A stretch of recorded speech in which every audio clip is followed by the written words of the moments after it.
Okay, we are live. Yeah. Smack 'em a gum, everybody. We got the legendary John Gallagher here tonight. How cool is that, man? Hey. Hello, everyone. How are you doing? Clapping sound, but I don't know where it is. I never would have thought I'd have John Gallagher on my show back in '83 with my Live in the Inferno double album. And I got to open for Raven twice. See that? Nightmares can come true. Yes. We played Puerto Rico together. We played. That's right. It was a fun time. And before we get into the whole interview, the first thing I want to ask you was the last time. Well, no, not the last time. The second to last time I saw you, you were opening for Metallica. Right. At Hard Rock. In Fort Lauderdale. Yeah. Yeah, it was great. You know, before I ask you how that was, there was a lady next to me while you guys were playing. And I was going nuts, you know, because, you know, I love Raven. And when the show was over, she goes to me, "What's the first album I should get from them?" You won her over. She didn't know. And that's great. That's what it's all about. So how, what did they do? They just reached out to you. Hey, will you play this tribute to John Zazula? It's kind of a slightly long story, but I'll shorten it. We were recording All Hell's Breaking Loose at Mike's place in Los Angeles. And somehow the conversation came up that, well, those guys are only up the road. They're in San Francisco. Why don't we get together and sit around the table and talk to either James or Lars, because we figured they'd be the ones that would wanted to do it, and just talk about the Kill 'Em All for One tour and video it and, you know, record it. Hey, guys, would you be interested? Blah, blah, blah, blah, blah. And they said, James is very interested. As soon as they come, you know, they're doing dates. They were, you know, touring. So sorted it out and we went up and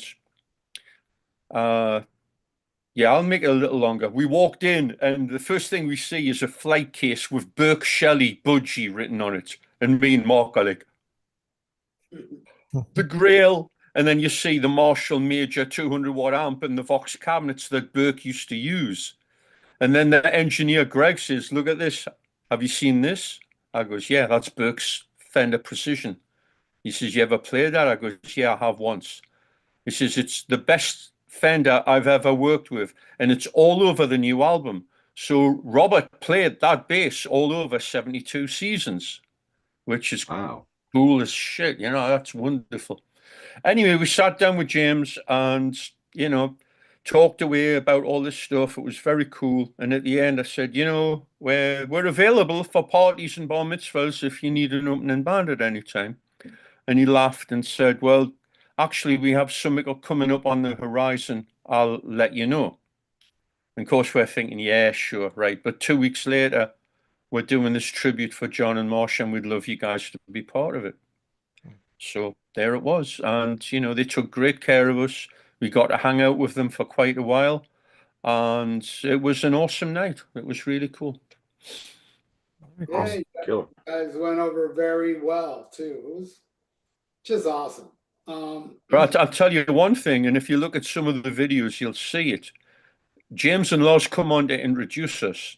Yes. Right? And then they do that funny line about, yeah, they're going to play They Don't Need Your Money, Honey, like 10 times in a row. Ha, ha, ha. And then you walk off. And then there's absolute silence for like 58 seconds because Mark's guitar's not working. Oh, and man, that was the longest 58 seconds of my life. Wow. So you got an EP coming out. Yes, Con. 50 years, man. The fire. 50 years. Is this the celebration EP? Indeed. I mean, it was, you know, it came out it's coming out a little later than it was supposed to. So we'll just stretch 24 a little bit and just say, yeah, 50th anniversary. But Mike's moved and he's building a new studio. We knew we'd end up getting delays. We're recording the next record. And it was just like, let's get in while we can and do something to fill the gap while this is happening. And, you know, we had some great songs and You know, why the hell not?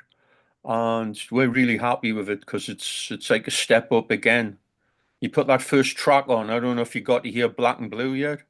Mm-mm. It'll take your face off. Oh yeah. Yeah, I've got my pre-order in on it. That's cool, man. I'm looking forward to getting it. Was it in a couple of weeks, probably February? I think they Yeah, said. they'll probably. I mean, the digital thing and all that will come out probably right on the day, February 14th. It's a beautiful Valentine's Day present for your most significant other. Let them destroy the neighborhood listening to it. And it's 1,000 copies, limited edition. I just signed all 1,000 booklets last night. Can't you tell? Wow. And now that's Mark's problem right now, and then we'll ship them to Mike, and he'll do them, and then back to the record company. So that all gets taken care of, and hopefully, you know, they'll be shipping end of first week of February. Try and get it all in on time. Yeah. Killer.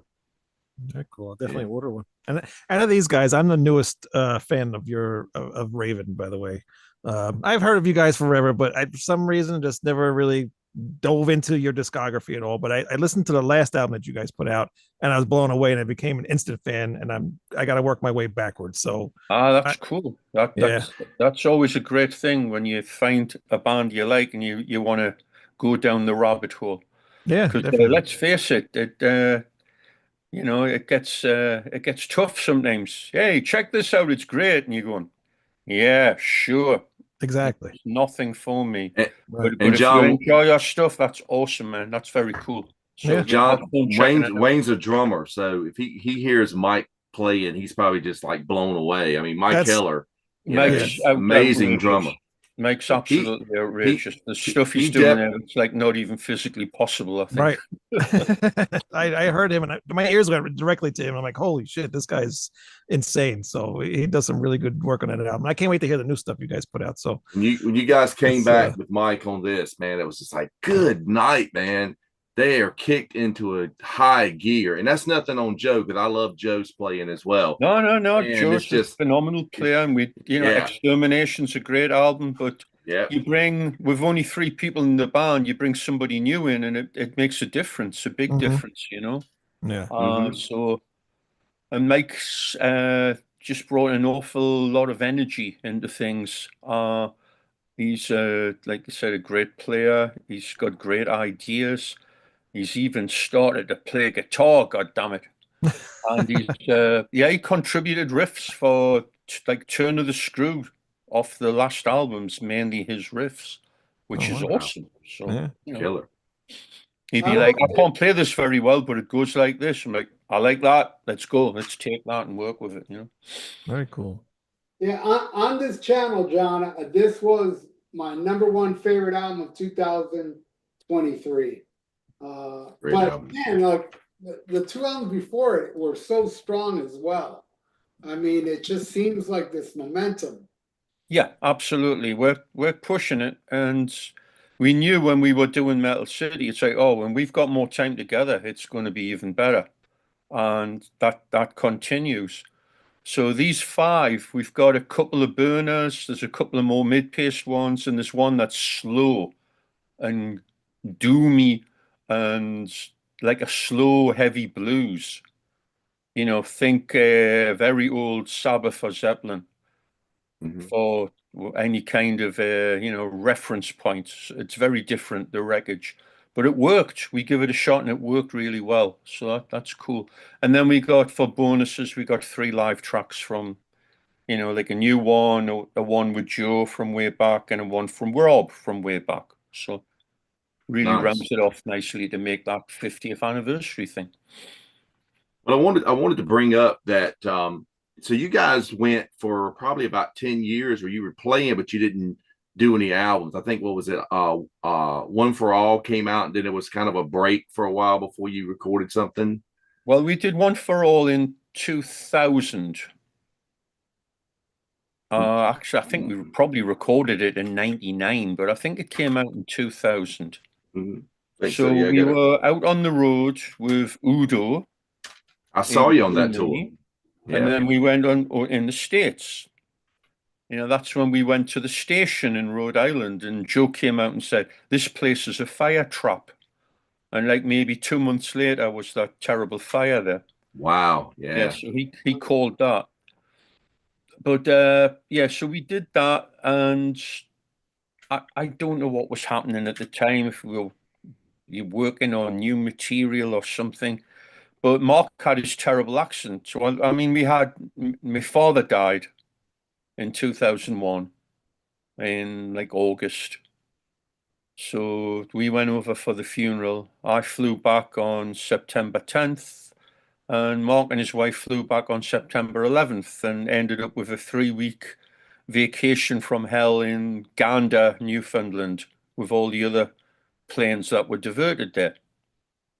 And then he had his accidents, and you know, you hear the stories now, which weren't told at the time, but he was close to death. And then they were going to cut his legs off, and he just kept saying no, no, no. Well, you'll never walk again. He's like, watch me. And you guys have met him, you know what he's like. He's a force of nature. He just said no, and he worked his way back. So I think we played a couple of shows in 2004 with him in a wheelchair, like 3 or 4 shows, and it was fun. It was great, but it was just like, well, if this is the way it is, this is the way it is. I don't know. But he said he was doing better, and he was wearing a leg brace. So we ended up playing Keep It True in Germany in 2005, and Bloodstock in England in 2005, and just adding more shows. And then it was like, okay, let's start working on some new material. So, it took until I think 2009 in Europe when Walk Through Fire came out, and then it came out 2010. There you go. Yeah, I was going to say, when you guys came back with this, it's just been full force ever since, man. Every album has just been just Yeah, well, top that notch. was very much, planting a flag. It's like, we need a great album. We're going to work hard on it. Boom. And we did that. And we said, we know we can do better. What do we do? So when we did Extermination, we spent an awful lot of time on pre-production and writing and being viciously critical and just taking stuff, like, is this good enough? Does this work? There it is. And look at the cover. Weren't we ahead of the curve on that? God damn. Oh yeah. There's your Yeah, COVID right there. Yep, Yeah. yep. There's your yeah. So it's your fault. Our fault, totally. Hey, we went to China in 2019. Maybe it was our fault. Yeah. But yeah, we worked really hard on the writing process from then and continuing on from then. And then of course, Joe had his heart attack and had to bow out, and we tried a few guys, and Mike was like the perfect fit. So he joined in June 2017, and in that year we did over 150 gigs in 6 months. Woo. So that was a baptism of fire. Sure, for sure. And during that time, we like arranged and wrote and partially recorded Metal City. Somehow in between all of that. I don't know how, but we did. And then we did the Monsters of Rock cruise, and Michael Wagner was on. We said, "Hey, Michael, would you like to mix the new album?" "Oh, absolutely." And then he's like, "When you recording the rest of it?" "Oh, when Mike's finished the studio." "When's that?" "July." And he's like, "I'm going in for serious surgery next month. Can you come to my place and record?" We're like, "Really?" He goes, "Yeah." So 2 days later, boom, we were in Nashville. And that's where we did all the tracking for the guitars, bass, and vocals, and euphoniums, triangles, string sections, and all that good stuff. Oh, yeah. That's killer. That's killer. Who's doing all the artwork for the last few albums? Because they're very like comic booky-ish looking. So yeah, we came up with the idea for a comic book T-shirt, and that ended up turning into the Metal City artwork, which was pretty much Mike.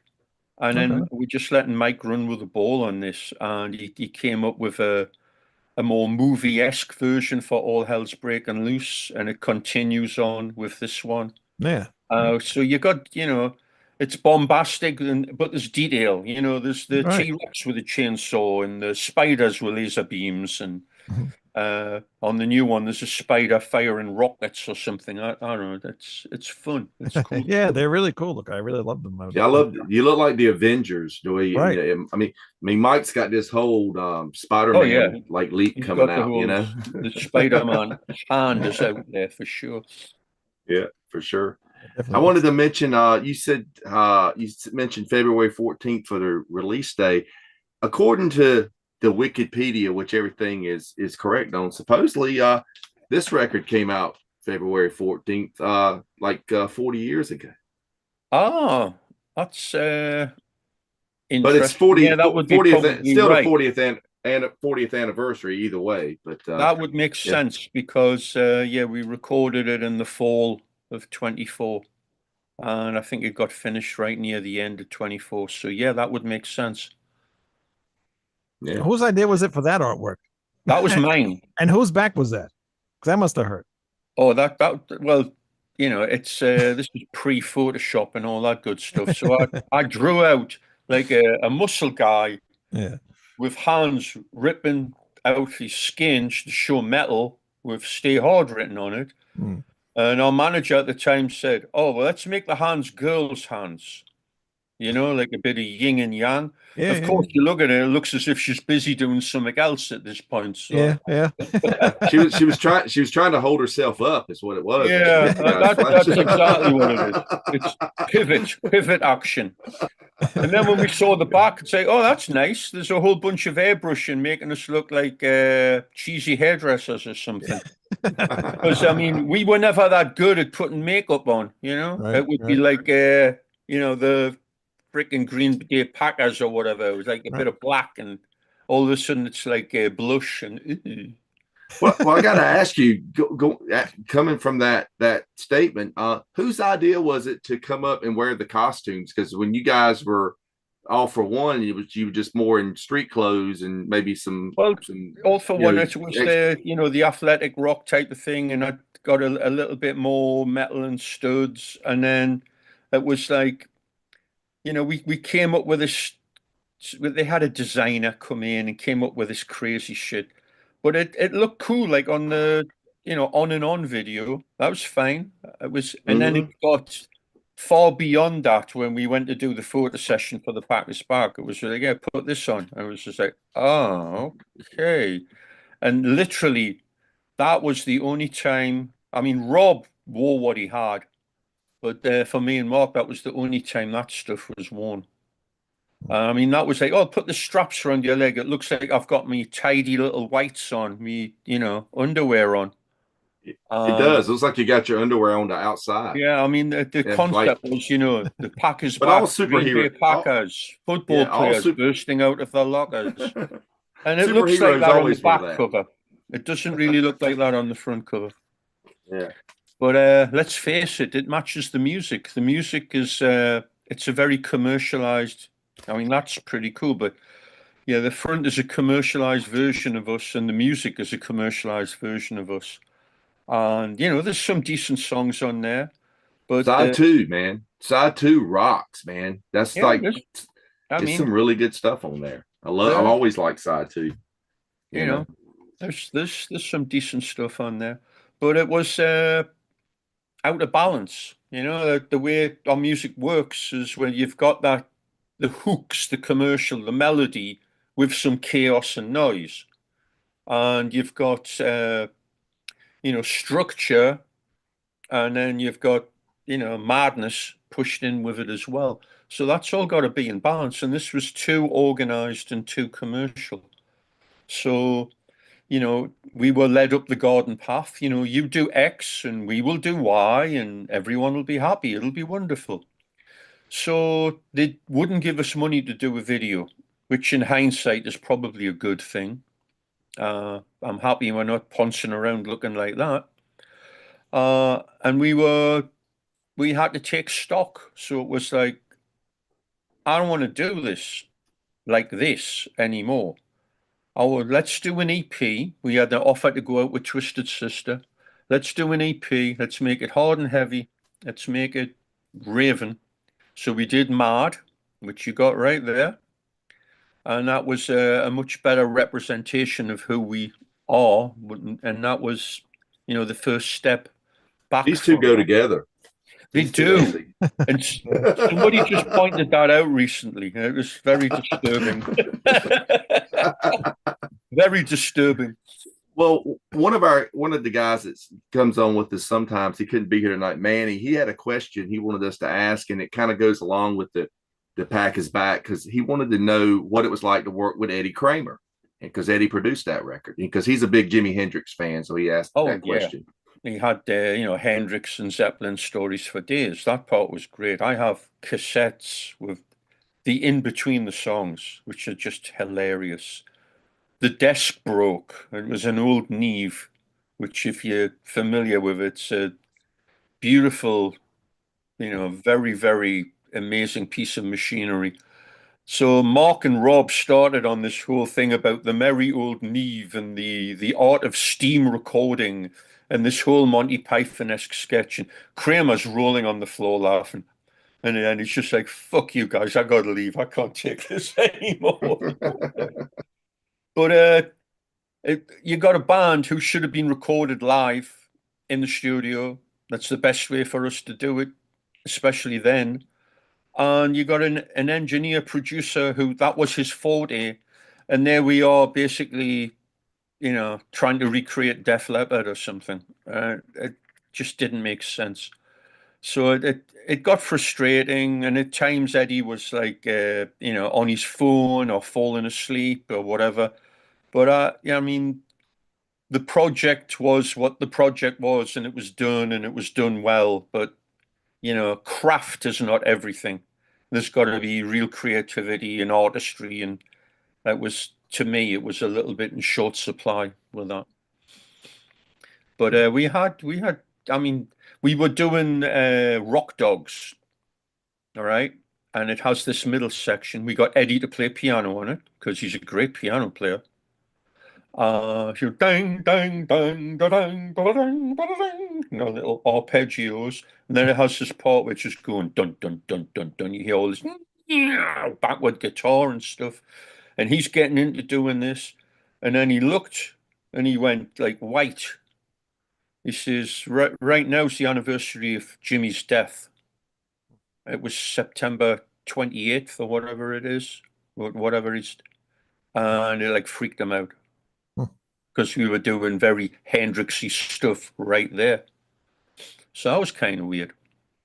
Then, of course, Mark doing guitar overdubs would imitate all the guitar players that Eddie'd ever worked with and had Eddie on the floor crying. He'd put his guitar down on the floor to do Jimmy Page and then play real sloppy for Ace and then do the Hendrix thing and do all that stuff. Pure comedy routine. Yeah, I bet that was a trip. Yeah. I can only imagine Mark doing that. That's crazy. Oh, I've got a number of tapes over the years. I mean, back in the day, we just used to run a 1/4-inch 2-track all day to capture, especially after what happened with the first album, where we had all the talk in between, which was funny. So it's like, let's do more of that. Let's do more of that. And I think that was great. You did tape. that box set, and it has some of like stuff. That's hilarious, man. That was my labor of love putting that one together. Yeah. I was very lucky to find those demos, which I thought were lost forever. So that was very, very fortuitous, as they say, to do that. But yeah, we'd always run a 2-track just for the comedy, and the stuff for Stay Hard and the Pack is Back is unprintable but hilarious.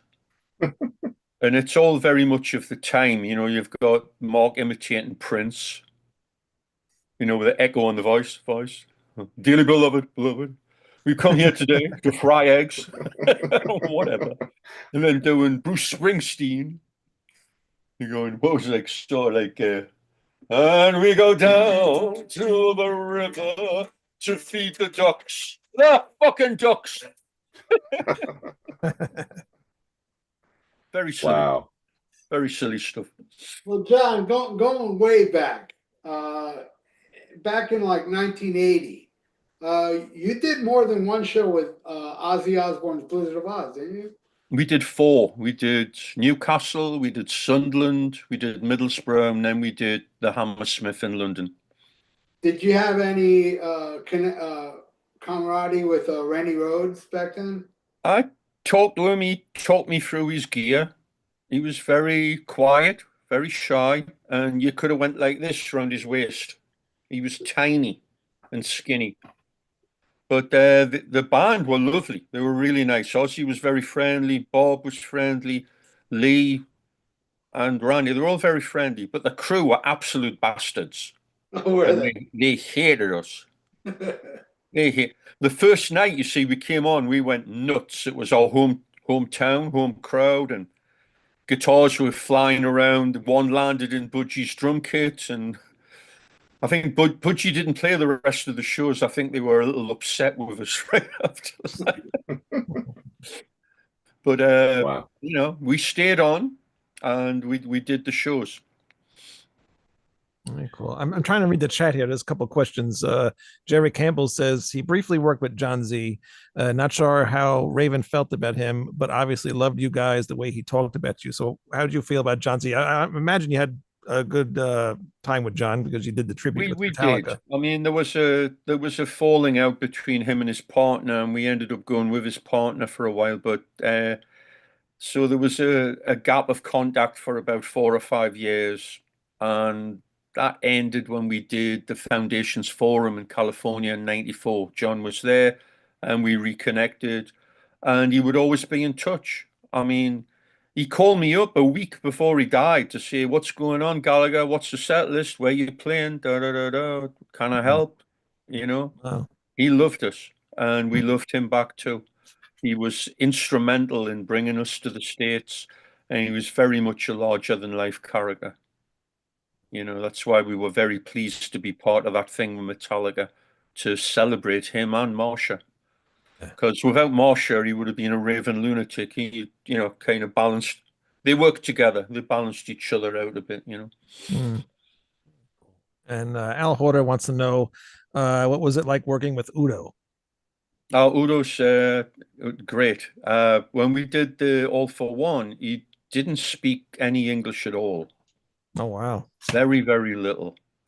But I have a great memory of him when we did the vocals for Born to Be Wild, and he liked to get a little drink in him. He'd have the Corvosia cognac, and at the end of the night, he's sitting on the floor with a bottle, and we hear, "I wake up in the morning," singing Scorpion songs, drunk out of his mind. Hilarious. But you know, him and Michael were working as a team. I guess Michael was bringing him in as a production partner, and that lasted 5 minutes, and then, you know, he went back to Accept. I think they were having you know, like a big fight in between each other or something back then, which of course has happened 1,000 times. Right. But it was great. It was, and we've worked with Udo. Oh geez, we toured with him in 1999 and in 2000, and we did like 50 dates with them in 2017 in Europe. Wow. So you know, he's a great guy. He's the real deal. He's you know. Cool.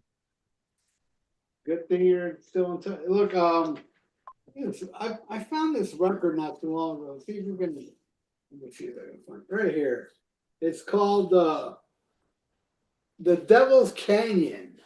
The Devil's Carry On. Yes. Carry On. Yes. Carry On. Yes. Yeah. This is like a compilation.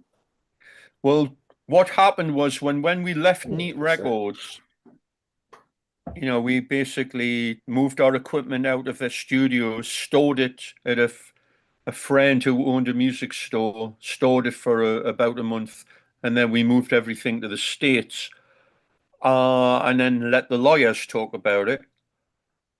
And the first thought we had is like, once the dust settles on this, he'll want to put a compilation album out.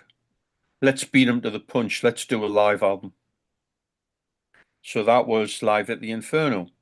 So we got it out first, and then that came out, which was licensed to Castle Communications, a different label, and it's even got errors on there. I think it has either a track mislabeled or a track labeled that's not on the album. But we had absolutely nothing to do with it. Yeah, I never even heard of it, and I just saw it at a record convention. What is this, you know? And that label did a lot of the bands that were on Neat. I've got like a Venom compilation they did like that. They did a whole bunch of them. But that brings up the first time I ever heard Raven. I'd seen pictures of you guys in magazines, and I think I've told you this story, John. But the first time I ever heard Raven was on a Castle Communications compilation album called Metal Killers. Came out in 1985. Wow. And the song is Wiped Out. And at the end of the song, it sounds like you guys are just destroying, you threw everything down the stairs or something. I was like, this must be the wildest band in the world, because it just sounded like pure chaos at the end of that song. Just everything just going nuts. So, and I think you told me once you got what you were doing in the studio. Yeah, you did that. The studio, it was a pretty big building. It was like a block, and what it was an old theater. And what they'd done is they put a suspended ceiling in, and they were doing bingo. It's England, they do bingo, whatever.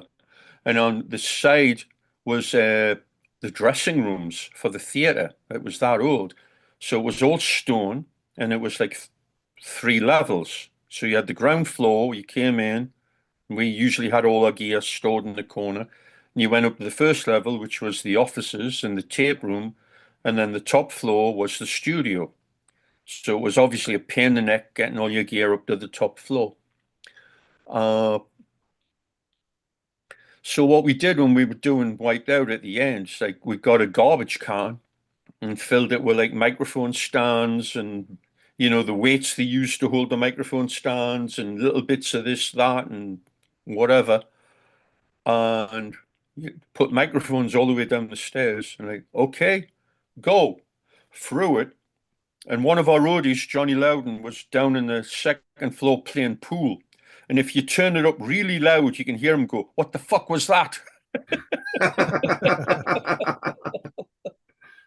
Well, it intrigued me enough to become a Raven fan. I actually went out and bought Stay Hard was the latest record at that time. So I went out and found that. And it wasn't long after that. I remember when they used to do the Metal Mania things on MTV with Dee Snider, and they showed the On and On video. Right. Yeah. It's like, yeah, here they are. It's just cool. Actually, he was on Metal Mania with his brother. You were interviewed by Dee Snider on MTV on that TV show. Yep. It was called Metal Mania, and you were promoting the On and On video. Mm-hmm. Yep. Yeah, we'd done that. We did a thing with Bruce Dickinson once on there, which was pretty funny to watch because we were fried. We'd been mixing for like recording for 6 weeks and mixing for 4, and we were ready to sleep, I think, at that point. Yeah. Life's a Bitch, was that for Life's a Bitch album? That was for the Packers Back with that. Oh, okay. And of course, you know, Life's a Bitch was us being extremely pissed off at the record company. But it's a good album. It's got some great stuff on it. And it's got Love some that cover. ferocious guitar from Mark. Yeah, that was another one of those, like a Wiped Out cover. It was like, come up with a cover in 5 minutes or die. And I just, let's just have some metallic teeth, Life's a Bitch in flames, and go with that. It stands out, you know. The songs on here does not sound like record company pressure, though. It kind of sounds not at all. It's the opposite. This is telling the record company where to get off.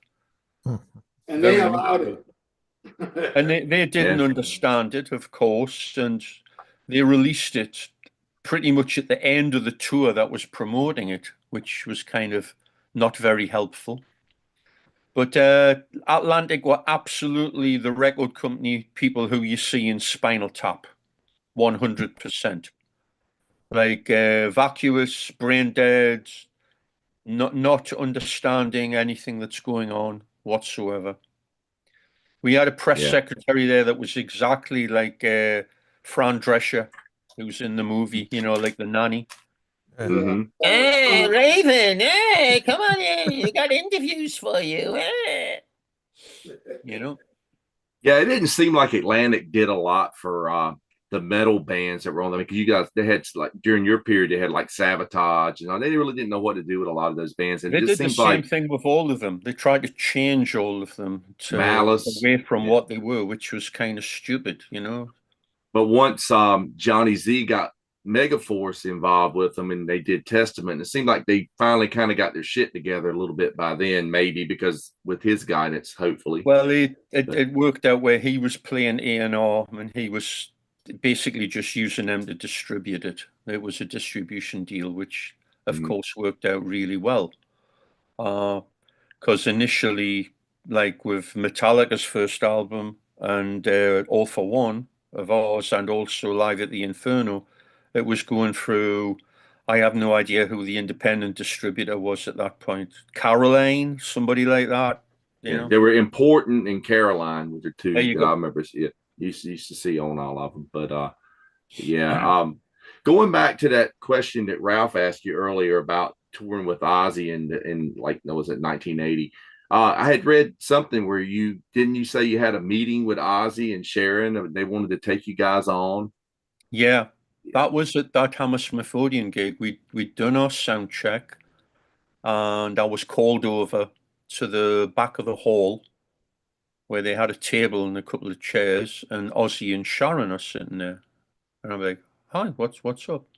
So we sit down, and Sharon says, "Ozzy wants a hand in your future." I'm like, "Really?" He goes, "Yeah, absolutely." And we said almost just that when the door burst open and this character comes out looking like a mafia don in a full white suit with a white hat and starts cursing at Sharon. And it was her father, Don Orden. Wow. And I just kind of went, okay, keep out of this. And that was the last we ever heard of any of that. Wow. And also, Yeah. I think that was instrumental with a lot of the stuff going down with Jet Records, you know, went to hell. You know, there was a Gary Moore album shelved and Electric Light Orchestra. I mean, famously, Jeff Lynne was held out the window by, I can't remember his name, another Arden, Sharon's brother, David. Hung him out the window, sign the contract or I'll let you go type of thing. Wow. Yeah, Yeah. so them people were hardcore freaking gangsters, you know. Can you imagine Sharon being a hardcore gangster? It's hard to believe, isn't it? Yeah. Yeah. The only thing that hard her is looking at her face. In the chat here is Count Ralphus. He wants to know any plans on doing a biography book about the history of Raven or an Anvil type documentary. Well, we did a DVD a while back. Now it's like 10 years or so back now, which is that was Mark's labor of love, and I think he nearly ruined his eyesight looking, you know, doing the editing thing for like 6 months. So there's no other plans for that at the moment, even though there's obviously a lot more footage and a lot more story. So we shall see. A book. I was asked by a Japanese promoter a few years ago to do some, you know, war stories, and it was like writing chapters of a book, and I did like 4 or 5 of them, and I was like, I could definitely do this. I You wasn't too should. sure before, but it's like, yeah, this is easy. I can definitely do this. And you just need the story arc, you know, the typical start at a moment of crisis, move back to the beginning, build it up, tear it down, build it back up again. Everyone's happy at the end. Ta-da! Behind the music, you know. Yeah. So hey, we've kind of got that, but we're having too much fun keeping writing the story. That's the Right, right, problem. right. Yeah. Yeah. What else? Yeah. What else we got here? If I remember correctly, Raven played with Death and Forbidden in a video called Ultimate Revenge 2. And no work. That's the guy in the chat here. He's always wondered if Raven boys liked death metal. No. But funnily enough, that's just not my thing at all. Yeah. The last few shows we've played where it's been a death metal audience, it's been great for us. Really? Okay. We played a festival at where was it? Milwaukee Metal Fest, and everyone on that day was all death metal. And we played, and we went down a storm. And we played another festival the day before that Metallica show, actually, a metal festival in Atlanta. And Deicide were the band that played after us. And everyone there was just super cool and like, oh, we love you guys, you know, you've been a big influence. Not that they sound anything like us at all, but all those people loved the show. Mm. So, hey, it's all good by me. I witnessed that in the early 2000s. Raven played. First time I saw you guys was it was called the Sun and Steel Fest in Tampa. Oh And, yeah, that was one of the first shows with Mark with his leg brace and stuff. Yeah. yeah, that was I'd say 80% death metal. But you guys went over amazingly. It was a treat to finally see you guys because unfortunately Raven never been to South. That was the first show we'd ever played in Florida. Yeah, and I was there. That's like a 6-hour drive for me. But I had to go to that. But that was an amazing show. You guys went on, I think it was like 2:30 in the afternoon. It was amazing. Well, all I remember, I think after us was supposed to be Testament.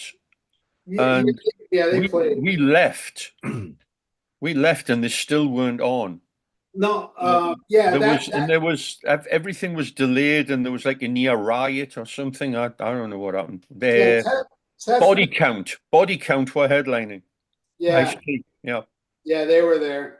And Testament ended up not playing. They played like 3 songs and they were just having so many sound problems that they just scrapped the show altogether. Wow. Crazy. Yeah. That was fun, you know. And then Al Atkins and Dennis Stratton were there the next day. Yes, I saw Dennis and Jess Cox from the Tigers, and Dennis was red raw from the sun. Yeah, but that's like we were talking about writing a book. You know, you and I were talking one night, and I brought up. I said, "Man, you were telling me stories." I was like, "Man, you need to write a book because." I mean, you were there. You guys experienced so much, but you were also at the beginning of the fabled, you know, the new wave of British heavy metal. It's just, you know, some people look at it like a genre, but it was a time period. It was a movement, and Absolutely. You were there, and you were one of the bands that spearheaded. You spearheaded that, and Raven is like, I think another reason Raven's accepted by the extreme band so much is because you guys are like pioneers of speed metal. You know, what became speed metal and fast thrash. We were certainly the extreme guys then, you know, for sure. To the point that these days, some of the stuff you hear, it's barely recognizable as music sometimes, but, you know, people follow the music, they do what they want to do. But back then, the cool thing was, it wasn't a genre, it was a time period.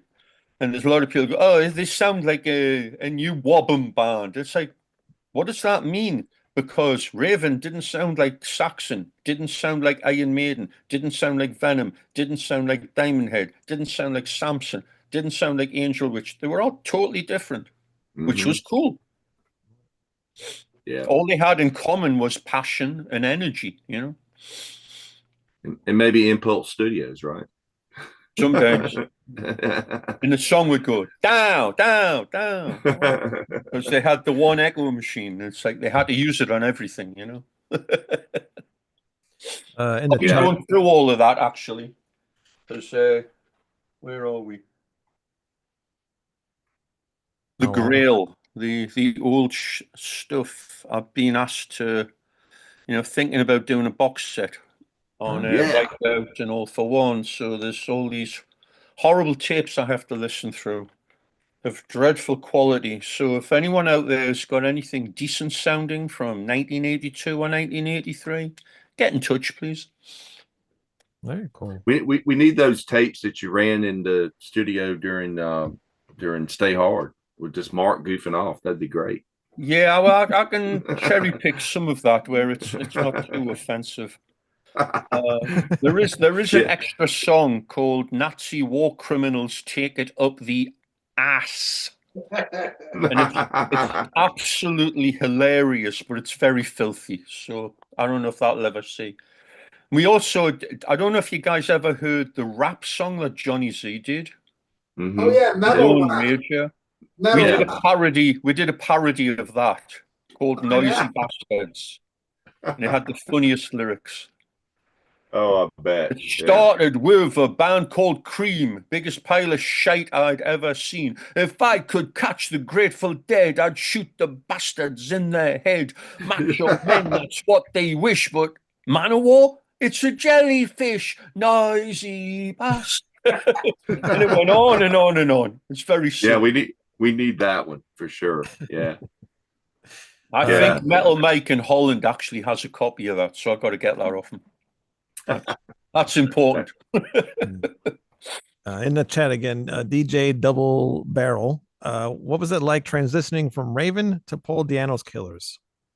It was lucrative for 2 weeks. A good friend of mine, Arnie Goodman, was managing Paul, and we'd just come off tour, and he asked, would you be interested in helping me? Paul is doing showcases to try and get a new deal, and I'm putting a band together. Would you play bass for 2 weeks? It's showcases in Manhattan at my rehearsal studio, and they're going to bring record company A&R guys in. I'm like, because Paul famously helped himself to my wallet the first time we played with Iron Maiden, and I had to beg people to get gas money to get home, which was 250 miles away with English gas prices.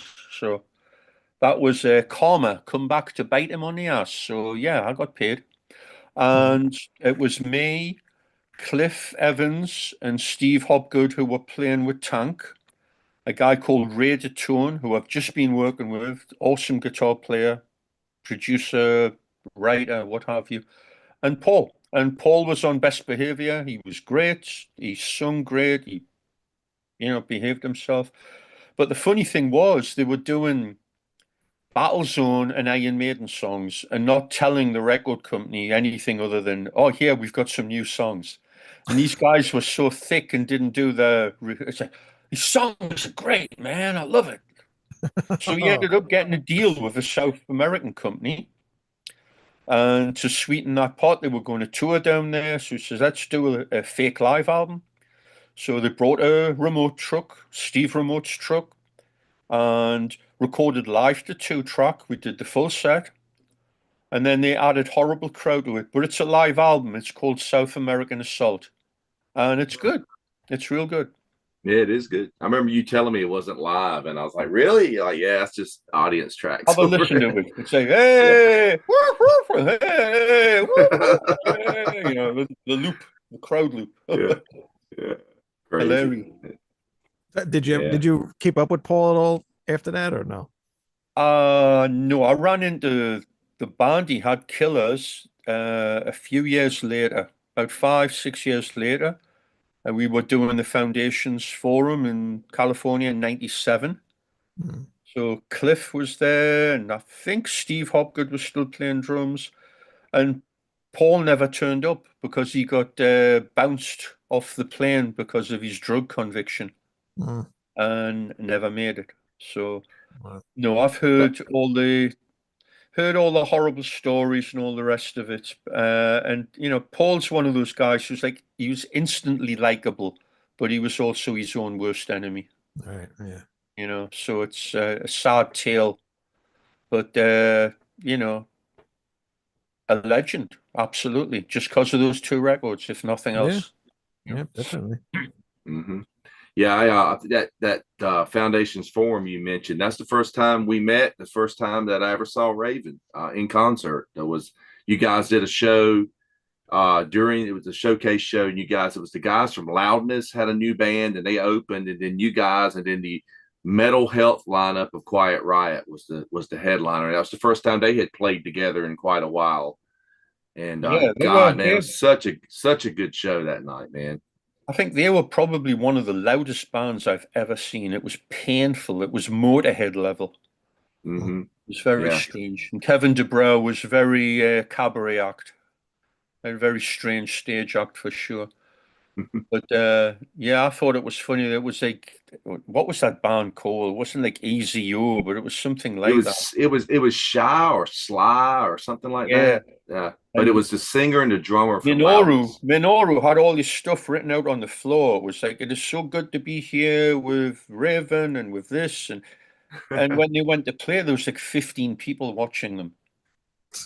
And then we came on, it was like maybe half full. And then when Quiet Riot went on, there was like 3,000 people in there. It was jammed. It was like ridiculous. Yeah, that was like at the height of like new metal was That was breaking the out. whole. So all the venues, all these bands that were showcasing were what became the big new metal band. I mean, I met Fred Durst on a bus going down to the strip, and we're talking back and forth, and he told me he was from North Carolina as well. And he said, I'm in a band called Limp Bizkit, and I remember we're getting off the bus, and Mike Proctor was with me, and I looked at Mike. I said, Limp Bizkit, that's a dumb name. They're really going to make it, aren't they? What do I know? The one before we did, 94, when we got there, and that was kind of like almost a coming out party for us because, you know, we hadn't done anything in the States for a while. We'd been playing Germany and we were about to go to Japan. And Dee was there, Dee Snyder, doing the what was that band he had? Widowmaker. That's the band, yes. Yeah. So he was very friendly. We talked to him for a while, and he was there when we were getting ready to go on. I goes, Dee, would you do me a favor? He goes, what's that? I says, would you introduce us? He goes, it'll be my pleasure. And of course, he just, you know, captured the mic and wouldn't shut up. He went on and on. It was great. So we played that, and in the dressing room, which was just the kitchen, I mean, there was Duff from Guns N' Roses. There was who's the guy? Glenn Danzig. There was like so many people. I didn't know how any of them were till somebody told me afterwards. It was like, oh, okay. So that was nuts, and also Korn. Yeah, I think it was the drummer from Korn, the original one. It's just, you know, we're supposed to be sound checking all that, but screw all that. I wanted to see you guys first. And then they played after us, yeah. Yeah. There's a lot of guys, man, that grew up on Raven, you know, that went on to do other types of music and stuff, but they got there. They loved you guys just like I did when it was something different. It was aggressive. You know, it's humbling. It's very complimentary, and we do hear it from whenever we go to play festivals and stuff like that. You'll run into bands that you've heard of but you've never met, and you know they've usually got really nice things to say about us. So that's awesome. Yeah, very for cool. sure. I have an interesting story of I was gonna fly to New Jersey, which I did, but a week before, because I was gonna go see the Hurricane Relief concert that had Raven, The Rods, Twisted Sister, TT Quick. But a week before that show, I went to go see Cheap Trick at this big outdoor concert. And I'm all the way up front, right? And this lady says to me, you look like you look like you like heavy metal. And I go, yeah, I love heavy metal. She goes, here's my husband, Mark. It was Mark Gallagher. And I was like, you gotta be kidding me. I'm going to see you guys next week in New Jersey. And me and him, I mean, me and your brother got along so good that night. We watched Cheap Trick together. They played like TV Violence, and we were both excited. Well, anyway, then the next week I go to the Hurricane show, right? And you guys, after you guys played, you were walking around, and I went up to you And I said, John, I met your brother last week at a Cheap Trick show. And you said, he told me about you. And then you took me backstage, and there's Split the Sister, the Rod, and you took me to where Mark was, and Mark was like, there you are. And that's how we became friends right there. That's right. But A love of good music. There you have it. That's it. Yeah. Funny story on that show. You were watching it, so you might remember this. I overheard a whole bunch of guff beginning, before sound checks or anything. It was this little jerk stage manager for Twisted Sister. It wasn't the main guy. It was this other guy he had a little baseball hat. And he's talking to this guy saying, like, Dee has a deposition tomorrow. So, absolutely Twisted have to be on stage at this time. And I'm hearing this going like, that's not going to work because I know what time we're going on. So it's alarm bells, and I'm asking people, oh, don't worry about it. It's blah, blah, blah, blah, blah. Of course, who goes for a lawyer's deposition on a Sunday morning in Manhattan? Whatever. So we play the show. We do the whole thing. We're starting Break the Chain, which starts with the old, and this guy's mad. He walks on stage, he goes up and he goes, you're done, you're done. And he's walking towards my brother, and my brother's looking at him going, and he goes, and my brother just goes, boop, knocks his hat off. This guy goes red. He goes red with anger. He bends down to pick up the hat, and I come up behind him and kick him up the ass. And people are laughing, and he's so full of hell. And I go to the mate, I goes, yeah, they're cutting us off.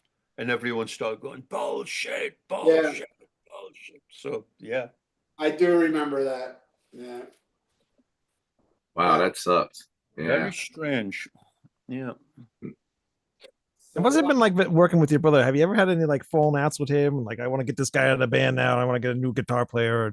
How's it been with working with your brother? Have you been in this, doing this band for 50 years? I have a brother. He's also a musician, and we get along, but like, I couldn't be in a band with him for 50 years. So how's it been? Yeah, we fought like kids when we were kids. As soon as we started playing music, we just took it out on the guitars. Yeah, good idea. You're not Exhibit A.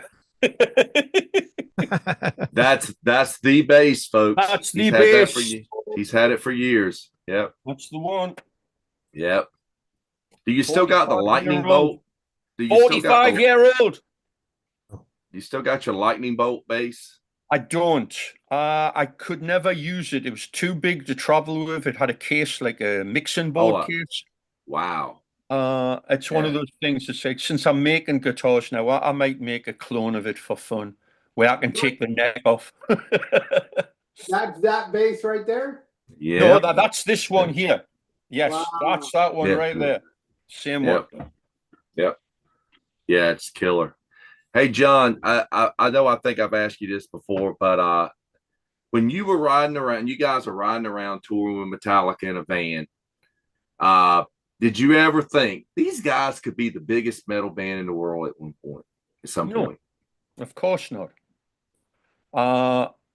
And that band didn't.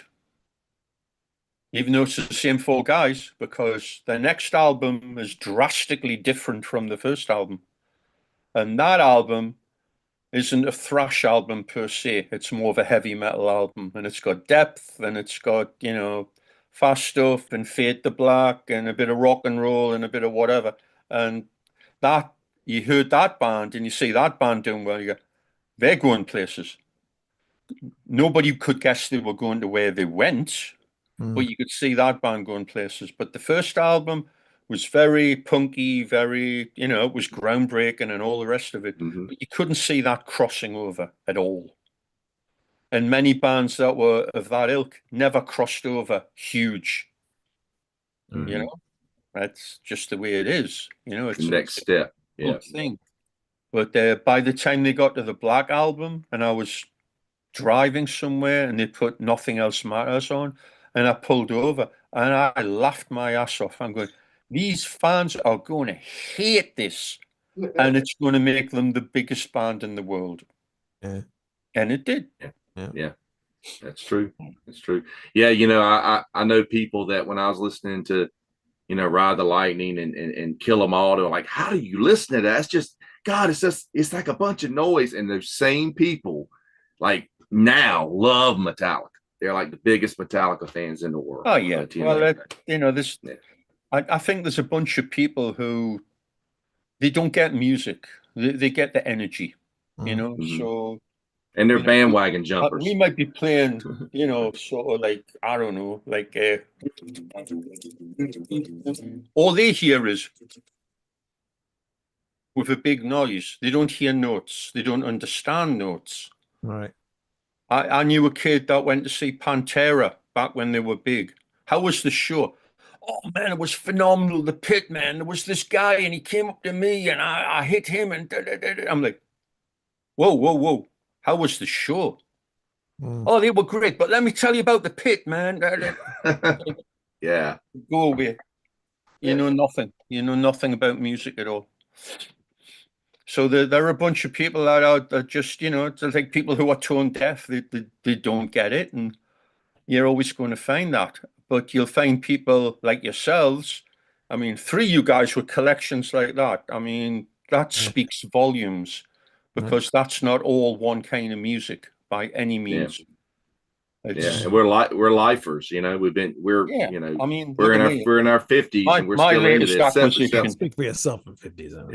I mean, I'm listening to Tory. Yeah, everybody likes what as well as I'm listening to the new Queen.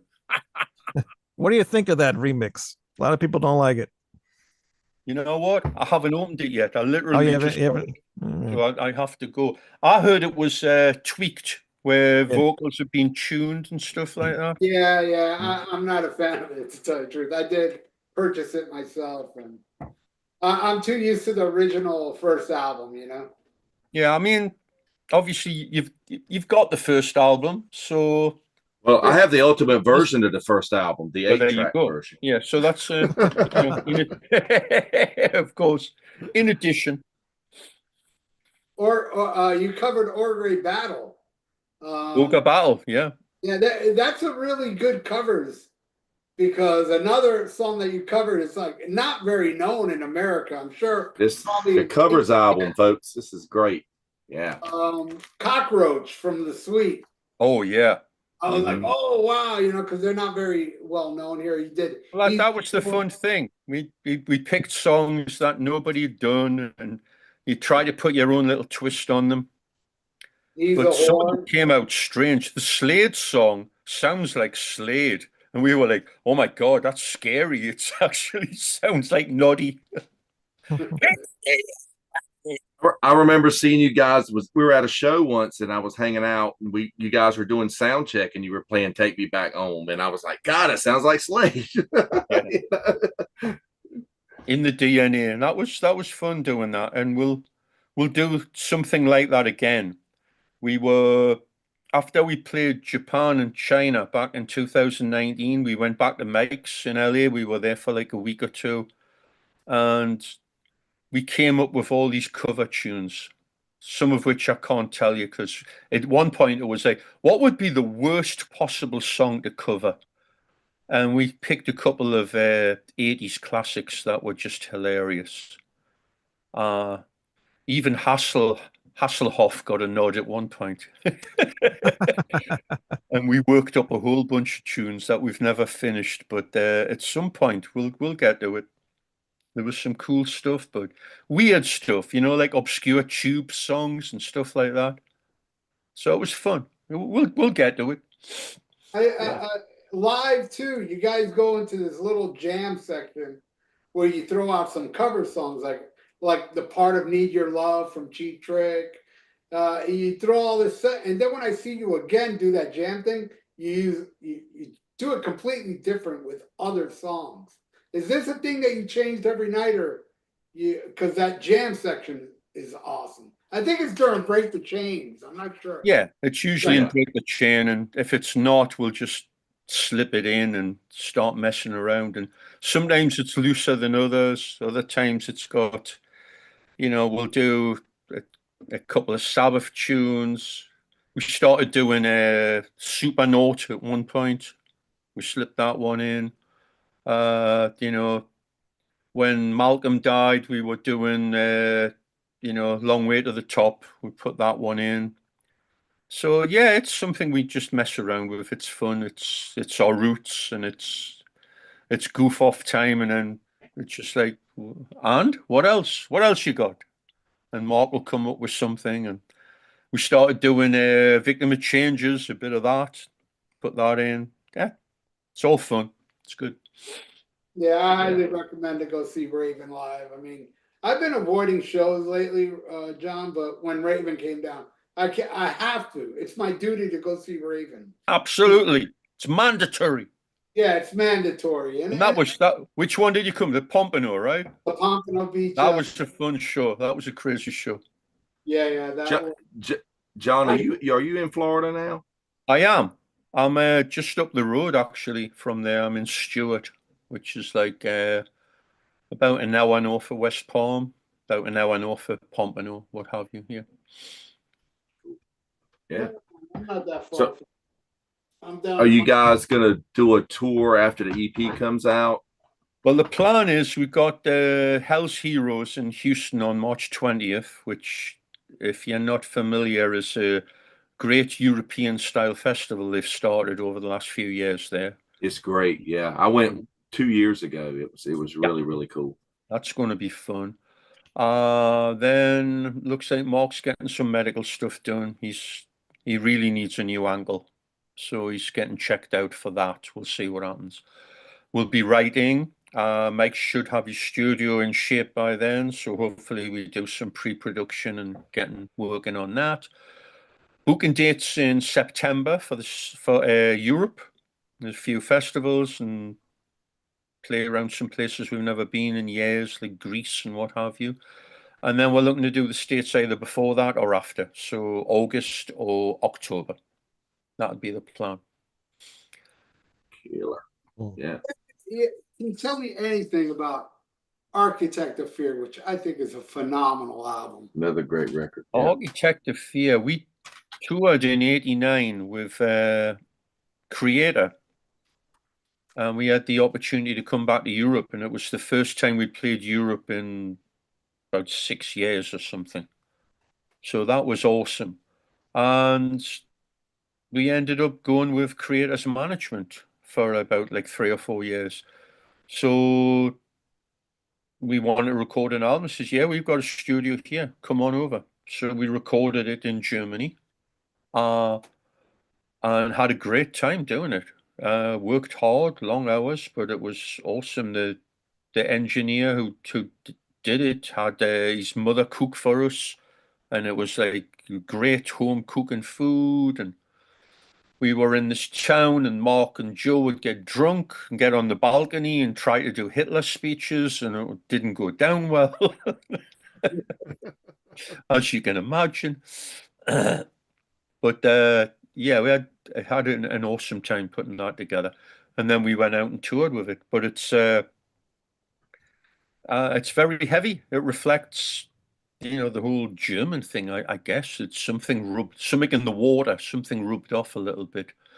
But we really wanted a powerful, bombastic album, because the album before has great songs, but we had a shoestring budget, and the production was a little lacking, as it were. So we redressed that on the next one. Yeah. Cool. This is another great one. Absolutely. It's got great songs on it. It's just like I say, the production thing was done in a small studio in upstate New York, which was you could write a book about the exploits that happened there. Like that was when we found out how crazy Joe was, where he had like going through like women like toilet paper. When we played Puerto Rico, back then I used to be a smoker, and I would go out to the hotel and have a cigarette, and Joe was always there. Oh yeah. Have a cigarette, and he told me some interesting stories. Like you guys played a stadium opening for Metallica in Brazil, I believe Yep. it was. He told me, and he says, "Well, I'll cut out what he said, but you know, he did talk very very good about that show and how the He- band treated you guys. I mean, it was that something they just called you out of the blue to come open for them in Brazil?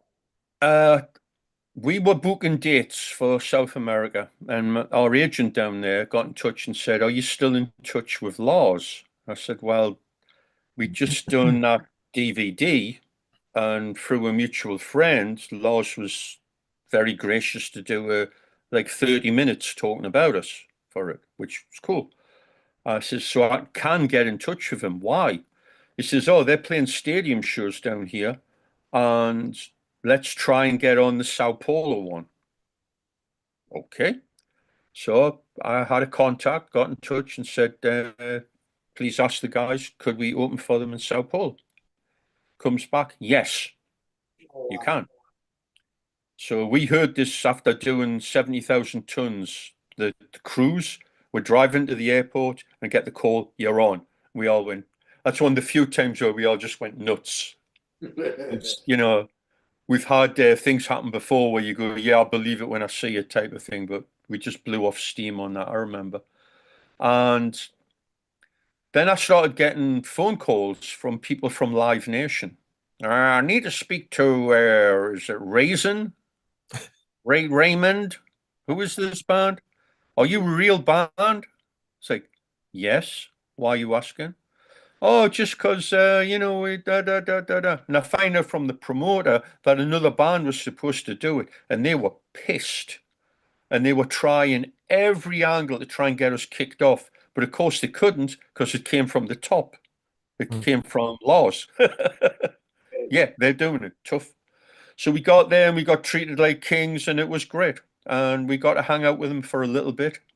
But what was fun was we were only supposed to play like 35 minutes, and they were delayed because they were based in Buenos Aires, and they were flying to all these shows, and there was bad weather. So they said they're delayed. So we don't want you to go on now because there'll be a big gap. I goes, okay, because we could always play longer. Oh, okay, well, I'll let you know. So they give us the okay to go. And when it got near the 30 minutes, I waved the guy, and James is there. James is on stage, giving us the thumb up and videoing. And I go, we got it. And he goes, yeah. So we played, at that point, we played Break the Chain, the full version with all the jamming and everything. It was like another 15 minutes. And they didn't care, and they loved it. It was great. Awesome. Yeah, I've seen video from that, man. That stage was huge, and you and Mark were just running all back and forth, man. Yeah, Yeah, that's a cool video. Yeah, from the side. Yeah. yeah. In the chat, Al Horta wants to know what was the moment that made you want to pick up a bass and start a band? Oh dear. Well, I think the real spark was when we were kids. We went on holiday to Spain. It was the first time we'd been out of the country, and that would be like 72, maybe. Yeah, probably 72. And we get to the hotel, so all all inclusive, what have you, and you go down for dinner. And they had the dinner, and then they had a band play. And then there's this guy, and he's like got the Stratocaster with a coil cord, and he's, playing behind his head, and he's getting feedback and wah wah. And we were just amazed because we'd never, we liked some of the music on Top of the Pops, like Slade and Sweet and Status Quo, but we hadn't seen or felt live, loud music. Mm. And it was instant. It was just like, I want to do that. And Mark got his first guitar there, which was a classical guitar, like that. And we'd fight over it, and I'd tune it down because I wanted to play the bass lines. So it kind of came from that. And then listening more intently to records and hearing what Jimmy Lee was doing on the Slade songs, absolutely, let's go. Cool. Count Ralph was once, he says, I seen Raven at a festival in New Jersey called the March Metal Meltdown. It was amazing. Raven played on the old school stage. Any memories from that show? We played it twice, so I'm not sure which one. Either one, I guess, doesn't The first one, we were introduced by a porn star, it? Oh yeah, it was Jasmine St. Jasmine. Clair. Yeah, she was always Yes, there at those. Yeah. she was very sweet. I never saw any of her work, so I wouldn't know. But she just come, here's the band that makes me wet and stay hard, or whatever, some nonsense like that. And we did it, yeah. And then we did it. Oh God, we might have done it in like '99, 2000. It was kind of one of the last shows before the Mark's accident, I think, pretty much. Both times were great, but the one we played, I think there was a one after it where they had bands playing at the same time with a curtain down the middle of the hall. That Yeah, was I was at that one, that's and there were insane. bands. Yeah, there were bands playing in one room with a curtain dividing, and both bands playing at the same time. A Yeah, curtain. and it was always It was shady, like you didn't know if you were going to get paid or not, and yeah, yeah, it was very. And of course, back I don't know what it's like now, but Ashbury Park was like Yucca Flats after the blast. It was like a nuclear test site outside. It's like, oh, it used to be nice in the 50s, obviously, but yeah, it was terrible. What a strange place. And then yeah. you find out, oh, that Sabbath was it from the Sabotage tours recorded at that hall at Ashbury Park. It's like, okay, cool. That's that popular Black Sabbath bootleg, 75, Nasbury, Yeah, New Hmm. York. man. Killer, Yeah, killer, killer. yeah. Good show for sure. Uh, Winds of love. Joey Henson in the chat. Do you have any stories about Cliff Burton? Yeah, Cliff was an interesting character because he was like an old soul on young shoulders. He's the guy that had it together, where the other guys were, Lars was snooping around, soaking up information. James was laughing and drunk, and Kirk was drunk. So who knew what was going on? But Cliff was cool. He was very stubborn and single-minded. He never changed his pants once on the entire tour. He had a rush patch Jeez. on one leg, I think, and a blue oyster cult patch on the other. And we'd sit a few times, like on sound checks and that, and just like play basses and just go, oh, you ever heard this chord? Be trying to play like Alan Holdsworth chords on the bass, like, what would you call that? And, he had great knowledge. He was a great player and he was a funny, funny guy. He used to do the same stuff my brother did, where he'd, at a sound check, he'd pick up a guitar and like make up nonsense punk rock songs and just goof off, with his shirt over his head, like he's got a turban on. I've got a couple of photos of that. He was a funny guy. It was just really shocking when he passed because we'd been pretty sheltered. There was no one we known other than my grandmother when we were very young that had passed. So to have someone snuffed out like that was just cruel, really bad. But great memories, absolutely, yeah. Were there? Do you have any like bass heroes, John? Do I have any bass heroes? There's a book full of them. Jeez. Just Andy bring. Fraser from Free. Gary Thane from Uriah Heep. John Wetton from King Crimson and Uriah Heep. Greg Lake, Emerson Lake and Palmer. Ronnie Lane from The Faces. Jack Bruce. John Entwistle. The list goes on and on and on. Jacko. So many great players. So I try to listen to them all and steal what I wanted from here and there and make my own thing. Well, you do. You have done very entertaining bass stuff on social media. I remember one time you played "No Quarter" from Zeppelin perfectly. Yeah, I've done a lot of stuff on that. That was the pandemic. Yeah. And I did a little happy birthday thing for Tony Dolan from Venom Inc. Yeah. And it was with this 7-string bass I had. And he was like, thank you very much. That thing sounds incredible. I says, oh, yeah, this is the kind of thing you can do. And I sent him another video. He goes, you should do more of that. Okay, well, I'm not doing anything else. It's bloody pandemic. I'm stuck in England. So I did 365 of them. Wow. And I think I watched just about every one. Every day. Yeah, it was something to look forward to every day. Everything. I played Zeppelin. I played Rush. I played Avant-Garde. I played stuff imitating Jimmy Page's bass solo. I mean, bow solo without the bow. You know, lots of effects laden stuff. Show tunes. Everything.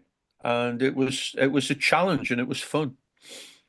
And I came up with a lot of really cool ideas too on top of it, you know, like original stuff as well. So it was cool. Very cool. You're an amazing bass player, one of the best out there, and should get praised more if you ask me. See what $20 can get you every time. Thank you. I appreciate that. Well, thank you, John, for your time. I appreciate you coming on our show. And yeah, really cool. Again, one more plug for the EP coming out. What is yes, it? Yes, sir. Can't Take Away the Fire. 5 brand new tracks and 3 legacy, as it were, live tracks. It's scorching. It'll blow your face off. There's a video out right now for the title song, Can't Take Away the Fire. Very cool. It's a limited edition CD, 1,000 copies, all personally signed by the band. And it comes out February 14th. So get online, look for the link, and buy the little bastard. I did. I was doing it in the middle of the show earlier. So I bought that in the last album. So good man. Good man. So everybody follow what I do. But and one other thing, to everyone out there, thank you. You're the reason this band continues and thrives, and we appreciate the support. And we'll see you on the road. Cheers. Oh, one more thing, John. Yeah, I'm glad I remember this. This is going out to one of my viewers. His name is Dennis Turney Jr. and his wife, Melissa, are huge fans of a lot of things that I talk about on it. And they became huge fans of Raven because of this channel. And they donated me to talk about your albums and stuff. So can you just say hello to Dennis Turney and his lovely wife, Melissa? What's his name? Dennis Turney. Hello, Dennis Turney and his lovely wife, Melissa. If I was there, I'd hug you and make you a cup of tea. Thank you. Cheers. There you go. John, I can't thank you enough. You've been a hero. Yeah, thanks, man. For decades, man, since '83. Absolutely, brothers. Love you guys. And I shall see you when I'm in your neck of the woods. Oh, you know I'll be there. Oh, yeah. Absolutely, bro. You're the only band I'll go see live from now on. I'll check that. All right, guys. All right. Take it easy, and everybody out there, thanks for watching. Smack 'em a gob. Yes, man. Yes, John. Yo.